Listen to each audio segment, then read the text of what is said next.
Beware, beware the creature's eye, she feeds from fear deep in your mind, the words carved into the cover of the disfigured leather journal. Remnants of arson gnawed on the edges of its half-burnt spine, and traces of murder stained the once freshly cut birch pages, to the stench of rotting flesh.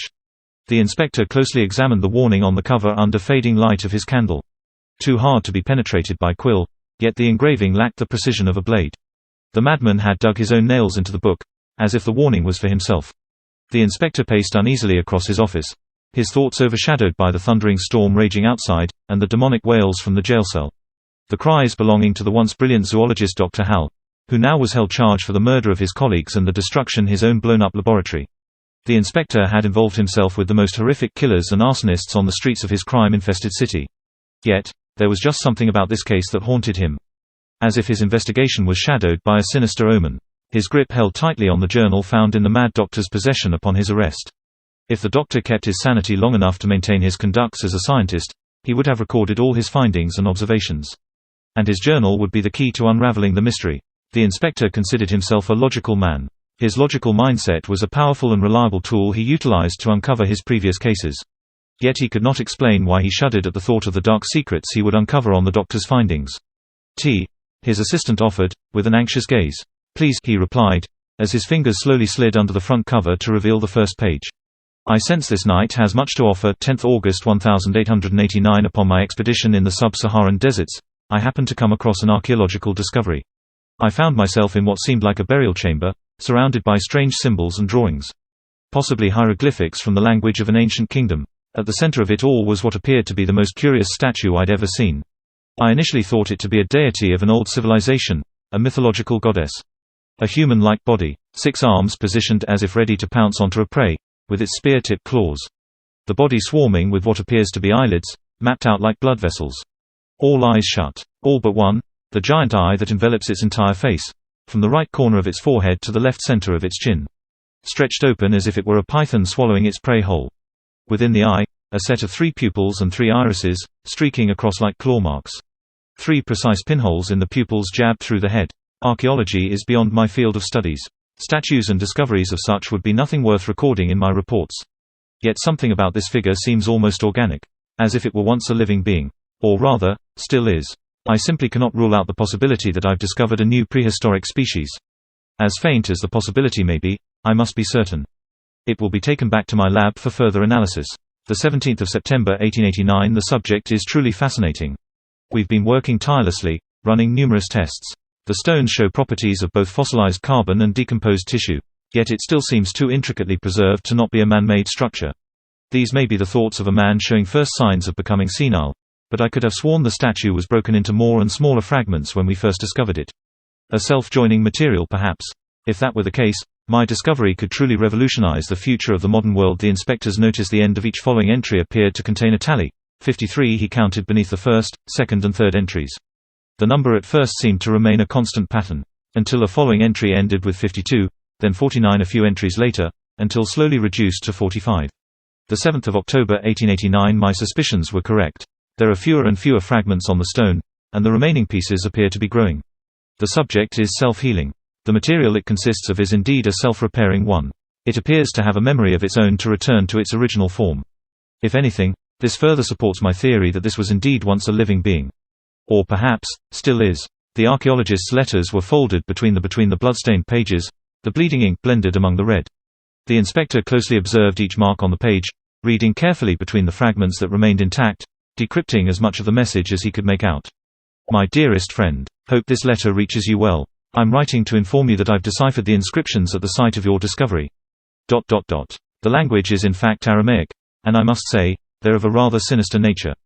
I, as much as you, am not one to believe in ancient curses or the paranormal of sort, but if your theory stands correct, and it is indeed a fossil or a mummy, then I'd advise to heed these warnings with great caution.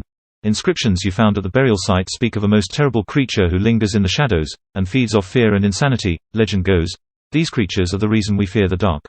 They are the reason why we turn our heads towards the strange flicker in the corner of our eye, the reason why we hold our breath at the sound of creaks nearby.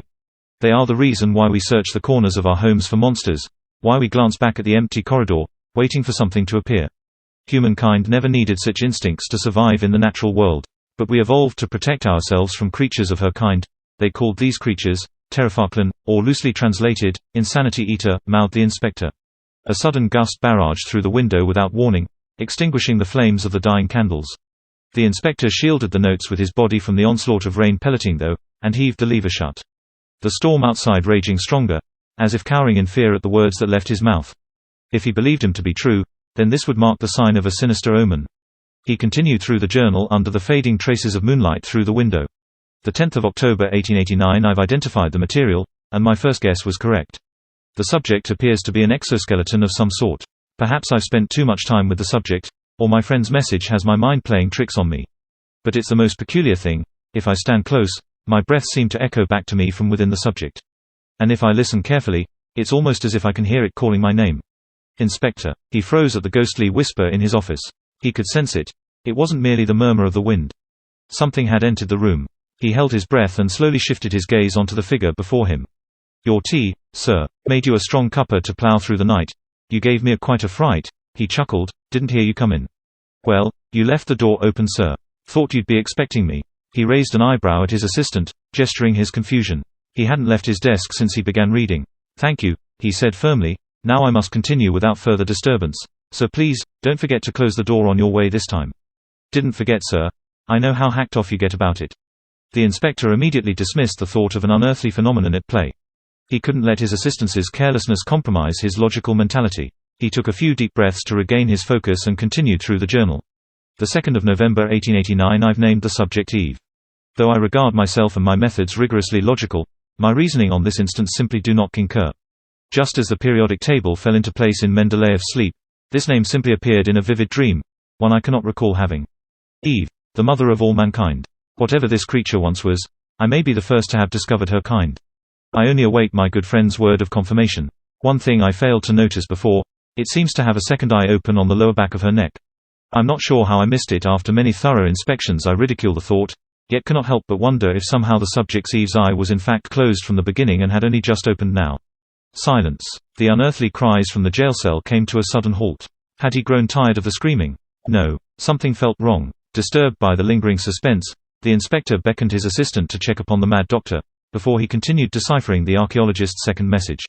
"My dearest friend, letter reaches you in good health. I myself have not been. I've remained awake for many days now, unable to sleep. Haunted by, we've studied the sample you kindly sent us, and we can confirm your theory correct. It is indeed the remnants of a once living creature. Deciphered more of the messages left by the ancient tribe and bring information on the nature of your creature. Few have seen its true form and lived to tell the tale. What you see before you is merely a vessel, a human it last occupied, undergoing metamorphosis to change into the creature's true form. I've had my artists recreate the images we found at the burial, which I have enclosed within this letter. I must warn you, the image haunts me even in sleep." The inspector clutched his grip on the archaeologist's letter, trembling violently, staring wide-eyed at the horror before him. A swarm of eyes wrapped around like blood vessels over its twisted and tangled body, wrapped by its 6 arms clawing out like the branches of a dead tree. It stood its 4 reveling tentacles, spread like splattered blood across all corners of the page. But its most horrifying feature, the eye that fissured its face in 2 halves like an open jaw. Its lashes spiked out like the teeth of a great white, with the 3 distinct pupils and irises streaked across like claw marks.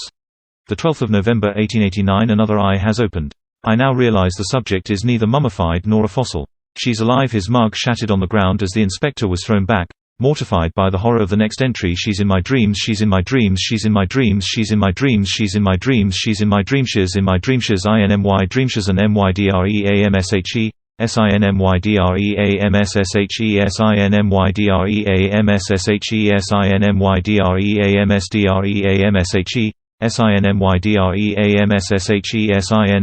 SINMYDREAMSSHE, SINMYDREAMSSHE, SINMYDREAMSSHE, SINMYDREAMSSHE,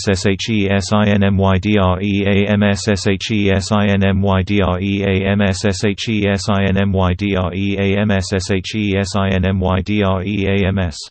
The same words repeated page after page, forming lines, then spirals, then spiraled in the form of an eye. His frenzy then drew other strange symbols and shapes, as the letters all clumped over one another, each page reflecting his increasing insanity. As the ink ran dry, the doctor began to carve the letters into the book. Until finally, his frenzy ended on a double page with words that rendered the inspector's blood cold. ... And she is Bo Tiful. The 21st of November 1889 I write this war. The entry was missing. Torn off by the doctor in his frenzy. The inspector shuddered at twisted thoughts the madman must have recorded. As he read the final entry on the doctor's journal, the 1st of December 1889, more of her eyes have opened. She is breaking from her slumber and will roam the shadows once more. I cannot allow anyone to disturb her as she recovers her true form. She tells me I am blessed to become her new vessel. She will awaken and she will feast on mankind's insanity forevermore. He's dead, cried his assistant as she slammed open his office door. Her face carrying petrified dread, her arms rigid, shaking in uncontrollable spasm. He ain't breathing, his heart ain't beating. I dunno what to do, I dunno what to do, help him. The inspector reached for his lantern and keys and darted after his assistant. He stopped at the door of his office. He looked back at his desk. His vision focused on the hardback journal that lay ominously still, as if it were beckoning him. He grabbed the book and sprinted after assistant. Holding the lantern in his cowering grip, he fixed his eyes on the inert body of the doctor, waiting for him to make his move. But he continued to lie catatonic. Call the paramedics, he commanded, as his assistant raced down the hallway. He watched as she was consumed by the darkness, her scurrying footsteps fading to silence. He was alone now, eyes transfixed on the doctor. He cautiously turned the lock on the cell door, his hands as cold as the steel that held the madman within. Lest the doctor suddenly attacked, he left the door inched open, only wide enough to make his escape. For the inspector, however, it would be his gravest and final mistake. He gently turned the man on his back, slowly crouching down to shine the flickering, fading light on doctor's face. Holding his gaze on the tined blue, dead expression on the face before him. He reached for the doctor's clenched fist to feel for his pulse. No pulse, only a note. The inspector reached into the doctor's fist for the crumpled ball of paper. He noticed the torn corner as he unfurled the note. The shape of the tear matched the missing entry in the notebook. The inspector held the missing pieces against each other, dreading the dark secrets he would unravel. 21st November 1889 I write this warning while able to hold the final fragments of my sanity. She has taken my mind hostage. She lives within the depths of my fear, my insanity, feeding. For now she only exists as fragments in the minds of those who have gazed through her eyes. She cannot be allowed to recover to her true form. So long as she continues to repair her former vessel, she will grow stronger as each eye opens the more she feeds. Forgive me. It is too late to save them. I must sever her connections to all who have fallen prey to her gaze. I must take drastic actions to prevent her invading our world once again, any means necessary. My final warning: do not gaze through her eyes.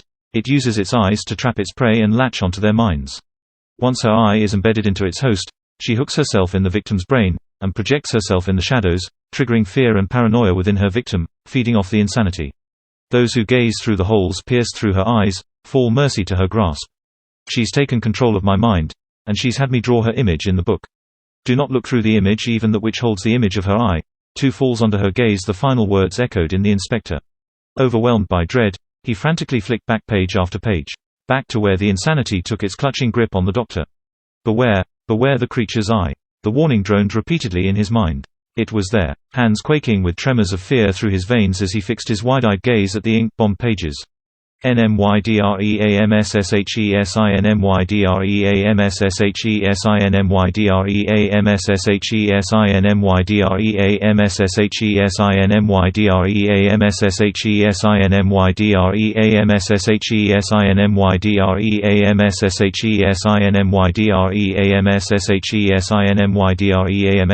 Even that which holds the image of her eye, too falls under her gaze.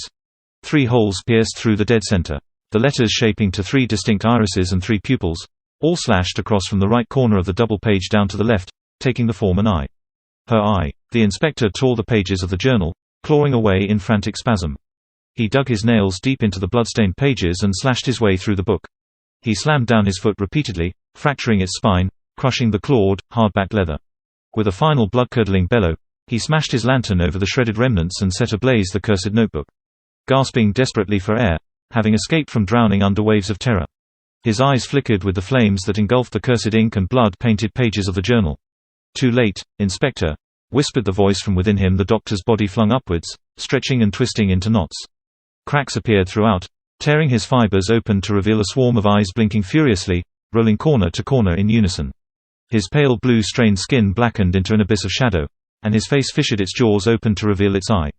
Its lashes spiked out like the teeth of a great white, with the 3 distinct pupils and irises streaked inside like claw marks. "You've fallen prey to my piercing gaze," and now I forever remain within the depths of your mind.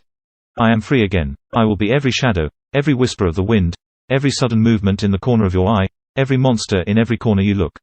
In every empty corridor waiting to appear, and your every nightmare. A flash of lightning illuminated the room, and the wind howled through the barred window of the jail cell, extinguishing the flames.